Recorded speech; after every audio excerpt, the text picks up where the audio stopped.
Hello everyone, welcome to my YouTube channel. आज हम अपने फिजिक्स डे नंबर 2 में क्वेश्चन सॉल्व करने वाले हैं, बेसिक क्वेश्चंस। तो पहला क्वेश्चन क्या कर रहा था, CGS unit of force is, यानी यहाँ बाल लिखा गया है ना, बल यानी हमारा फोर्स जो होता है इसका सीजीएस यूनिट क्या होता है। अगर बल के हम एसआई यूनिट की बात करें दोस्तों, तब तो अपना न्यूटन हो जाता है। ठीक, तो यहाँ पर सीजीएस की बात की जा रही है, ध्यान दीजिएगा। सीजीएस का मात्रक क्या होता है, अपना बल का जो सीजीएस मात्रक होता है वो अपना डाइन होता है। क्या होता है दोस्तों, डाइन। यहाँ से ऑप्शन नंबर सी करेक्ट होगा। और मैं आपको जानकारी के लिए बता दूं कि एक न्यूटन बराबर होता है 10 की पावर 5 डाइन। ठीक, बल का एसआई यूनिट क्या होगा, न्यूटन होगा, और सीजीएस डाइन होगा, और डाइन 1 न्यूटन बराबर 10 की घात 5 डाइन होता है अपना। ठीक, चलिए अपने नेक्स्ट क्वेश्चन पे हम बढ़ते हैं। नेक्स्ट क्वेश्चन अपना क्या कह रहा है, किसी चालक का प्रतिरोध निर्भर करता है।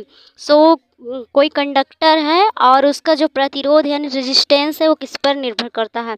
मैं आपको बताऊं कि कोई, जैसे कि हमारे पास रेजिस्टेंस है, वो जो है लेंथ के डायरेक्टली प्रोपोर्शनल होता है। एंड नेक्स्ट जो अपना रेजिस्टेंस होता है वो अपने एरिया के इन्वर्सली होता है। क्या कह रहा है, चालक का प्रतिरोध निर्भर करता है। जब अब ये जो अपना रेजिस्टेंस है, जब ये लेंथ के डायरेक्टली प्रोपोर्शनल है, तो ऑब्वियसली ये लेंथ पर ही डिपेंड करेगा। ऑप्शन नंबर डी अपना करेक्ट आंसर हो जाएगा। आई होप आपको समझ में आया हो। चलिए नेक्स्ट क्वेश्चन पे बढ़ते हैं। नेक्स्ट क्वेश्चन अपना क्या कह रहा है, the commercial unit of electric power is, यानी विद्युत शक्ति का वाणिज्य मात्रक है। बात करें विद्युत शक्ति की एसआई यूनिट की, तो एसआई यूनिट अगर होता तो अपना वाट करेक्ट आंसर होता।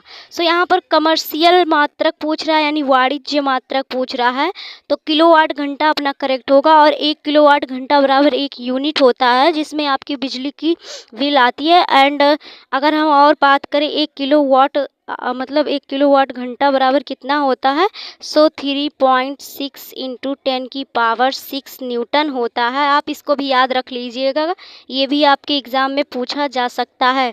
आई होप आपको समझ में आया होगा। विद्युत शक्ति का कमर्शियल जो यूनिट होगा वो किलोवाट आवर होगा, यानी कि, और 1 किलोवाट आवर इक्वल टू होगा 3.6 इंटू 10 की पावर 6 न्यूटन। ठीक, और एसआई यूनिट की बात होती तो वाट अपना करेक्ट आंसर होता। यहाँ से ऑप्शन नंबर सी अपना करेक्ट आंसर होगा। ठीक दोस्तों, चलिए नेक्स्ट क्वेश्चन पे बढ़ते हैं। नेक्स्ट क्वेश्चन अपना है, 1 किलोग्राम मीटर प्रति second square is equal to. चलिए ऐसे नहीं समझ में आएगा तो मैं आपको एक्सप्लेन करती हूँ। केजी हमारा मास का होता है, केजी हमारा मास का होता है, और मास का होता है, और मीटर प्रति सेकंड अपना किसका होता है, मीटर प्रति सेकंड जो अपना एक्सेलरेशन होता है उसका होता है, एक्सेलरेशन यानी कि त्वरण का। किस फार्मूले में आता है मास इंटू ए, तो फार्मूला यानी फोर्स जो होता है अपना F इक्वल टू होता है मास इंटू एक्सेलरेशन। फोर्स का यूनिट क्या होता है, न्यूटन। यहाँ से ऑप्शन ए अपना करेक्ट आंसर होगा। आई होप आपको समझ में आया होगा। क्वेश्चन कह रहा था 1 किलोग्राम मीटर प्रति सेकंड स्क्वायर किसके इक्वल होता है। जो केजी होता है अपना मास का होता है, और मीटर प्रति सेकंड स्क्वायर एक्सेलरेशन का होता है।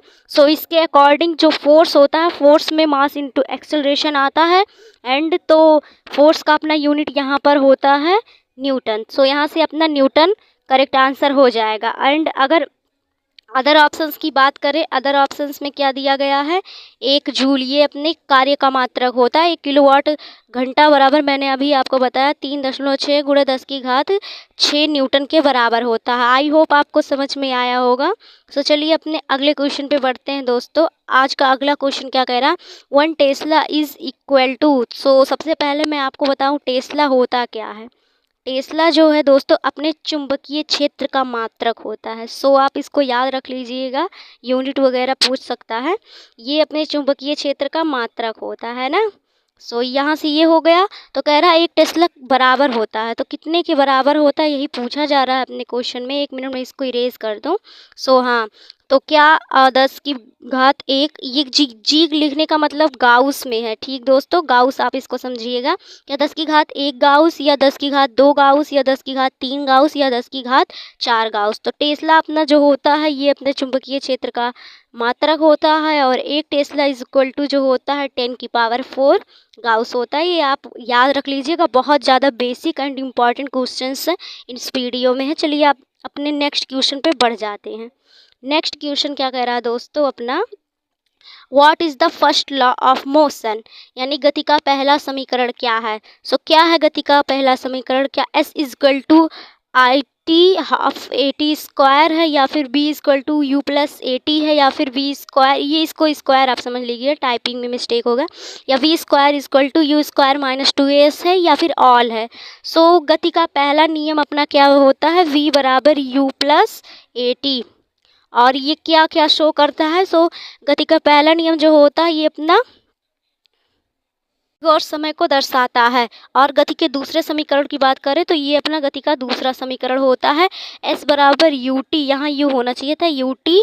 और गति का दूसरा समीकरण अपना क्या दर्शाता है, गति का दूसरा समीकरण अपना विस्थापन और समय के बीच संबंध दर्शाता है।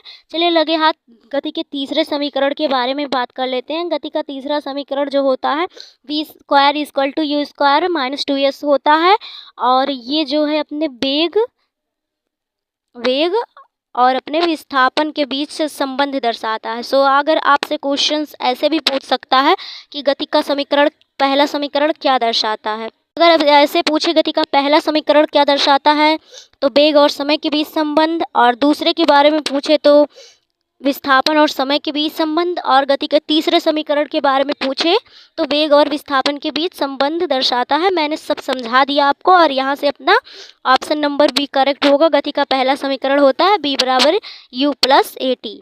सो चलिए आज के अगले क्वेश्चन पे बढ़े जाते हैं। और अगला क्वेश्चन अपना क्या कह रहा, the SI unit of magnetic field, यानी चुंबकीय क्षेत्र का SI मात्रक है। सो मैंने अभी आपको पीछे बताया टेस्ला। डायन क्या होता है, अपने फोर्स का CGS यूनिट होता है। न्यूटन जो होता है अपने फोर्स का SI यूनिट होता है। और एम्पियर जो होता है अपने इलेक्ट्रिक करंट का SI यूनिट होता है। सो आई होप आपको समझ में आया होगा। चलिए अगले क्वेश्चन पे बढ़ते हैं दोस्तों। अगला क्वेश्चन और ज़्यादा इम्पॉर्टेंट, क्या कह रहा है, which of the following is a mirror formula, तो निम्न में से कौन दर्पण सूत्र है। 1/f इज इक्वल टू 1/, ये देखिए ये बाई मतलब ये बटे में है, 1/f is equal to 1/b plus 1/u, या फिर f बराबर r/2, या फिर 1/f is equal to 1/v minus 1/u। So ये तो अपने लेंस का फॉर्मूला हो जाएगा, है ना मेरे दोस्तों, ये अपने लेंस का फॉर्मूला हो जाएगा। तो यहाँ से ये हो नहीं सकता। और f बराबर 2r क्या होता है, दर्पण के वक्रता त्रिज्या और फोकस दूरी के बीच संबंध जब पूछा जाएगा तो होगा। सो यहाँ से ऑप्शन नंबर 1 करेक्ट होगा। क्या दर्पण सूत्र यानी मिरर फार्मूला होता है 1/f is equal to 1/b plus 1/u, जहाँ f फोकस दूरी दर्शाता है, b अपना वेग ये अपना प्रतिबिंब, और u अपना वस्तु को डिनोट करता है, दर्शाता है। तो चलिए आज के और अगले क्वेश्चन पे बढ़े चलते हैं। 1 मिनट रुकिएगा। ये क्वेश्चन क्या कह रहा है, क्या कह रहा है, what is the dimensional formula of force. तो देखिए जो डायमेंशनल फार्मूले वाले क्वेश्चंस होते हैं ये फिक्स होते हैं, ज़रूर आते हैं। तो क्या कह रहा है, बल का विमीय सूत्र है। तो निकालने का सबसे सही तरीका क्या है अपना, कि इसकी यूनिट आपको पता होनी चाहिए बल का। तो अगर ऐसे नहीं पता तो बल का फार्मूला होता है F बराबर ma। m क्या होता है, अपना मास होता है, a एक्सेलरेशन होता है। सो 1 सेकंड में इसको इरेज करके बताऊं। सो यहाँ से हम निकाल सकते हैं कैसे, मास होता है और मास का m हो जाएगा m0, और a जो होता है एक्सेलरेशन यानी त्वरण का क्या होता है lt की पावर -2, तो यहाँ 0 लगा सकते हैं। तो m0 l0 lt की पावर -2 बल का विमीय सूत्र हो जाता है।